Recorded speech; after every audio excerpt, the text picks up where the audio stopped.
নৱবৰ্ষৰ প্ৰথম দিনটোতে আৰক্ষীৰ লাঠি চাৰ্জ।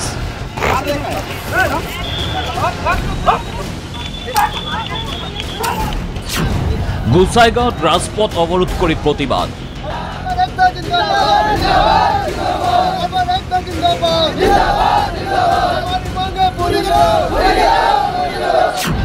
ট্ৰাক চালকক ছত্ৰভংগ দিয়াবলৈ আৰক্ষীৰ লাঠি চালনা।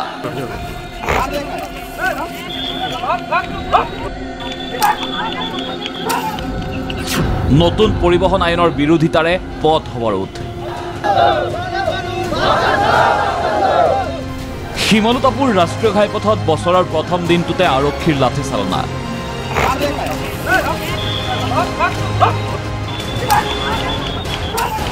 ৰাষ্ট্ৰীয় ঘাইপথ অৱৰোধ কৰি নতুন পৰিবহন আইনৰ তীব্ৰ বিৰোধিতা চালকৰ। অসম বংগ সীমান্তত তীব্ৰ যান-জঁট। ৰাজপথ মুকলি কৰিবলৈ প্ৰতিবাদকাৰীৰ ওপৰত জঁপিয়াই পৰিল আৰক্ষী। एक्सीडेंट हो जाता है, अगर जिस ड्राइवर से हुआ अगर वो उसको उठा के हॉस्पिटल या मेडिकल में रखता है तो उसका सजा कम होगा, हर कुछ कम होगा। लेकिन तब तक मोमेंटम में पब्लिक हमको जिंदा छोड़ेगा तब ना वहां पे रहेगा। ये तो कोई ये नहीं क्या एक्सीडेंट किया है ये लेके जाएगा हॉस्पिटल।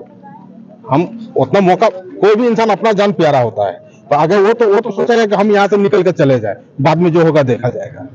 নতুন পৰিবহন আইনক ক'লা আইন আখ্যা দি কেন্দ্ৰ চৰকাৰক কঠোৰ সমালোচনা প্ৰতিবাদকাৰীৰ।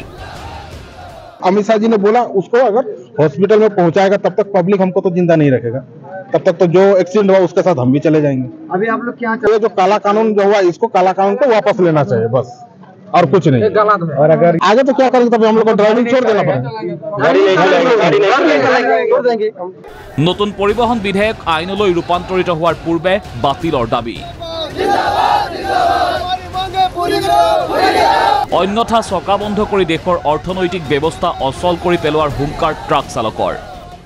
আমি তো একদম এইটো আইন তো মানি নলওঁ, আমি গাড়ী নচলাওঁ। এইটো আইন থাকিলে এইটো আইনটো বন্ধ কৰিব লাগে।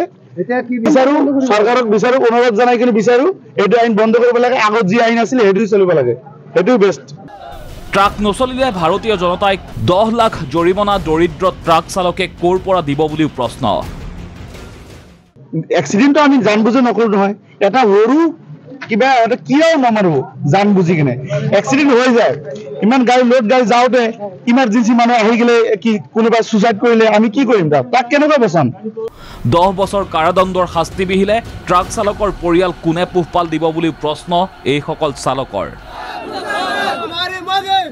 अगर हमको 10 साल का सजा होता है तो हमारे पीछे तो परिवार है ना भाई, उसको कौन पालेगा 10 साल? अभी तो हम हर ड्राइवर के पीछे घर में 5 आदमी 6 आदमी है, कमाने वाला एक है। দুৰ্ঘটনাত পতিত মানুহক হাস্পাতাললৈ নিয়াৰ চেষ্টা চলাওঁতে উত্তেজিত জনতাই আক্ৰমণ কৰি হত্যা কৰিলে কি হ'ব বুলিও প্ৰশ্ন। ইমাৰ্জেঞ্চি এটা হৈ গ'লে এক্সিডেণ্ট এটা হোৱাৰ কথা, এইটো হ'ব পাৰে নহ'ব পাৰে, এইটো গ্যাৰাণ্টি নহয়। আমি এক্সিডেণ্ট কৰিলে আমি তাক যদি উঠাই কিনে মেডিকেল লৈ যাওঁ, পাব্লিক মোক এৰি দিব, পাব্লিক তো তাতে মোক মাৰি পেলাব। আমি নিজৰ জানৰ সুৰক্ষাৰ কাৰণে আমি পলাওঁ, এনেতো নপলাওঁ নহয়। দেশত ট্ৰাক চালক আৰু পৰিয়ালৰ ভোটেৰে মোদী চৰকাৰ ভাঙি পেলাব পৰা শক্তি আছে বুলি উজাৰিলে ক্ষোভ। গোসাইগাঁৱৰ পৰা অৰুণ গুপ্তাৰ ৰিপৰ্ট DY365।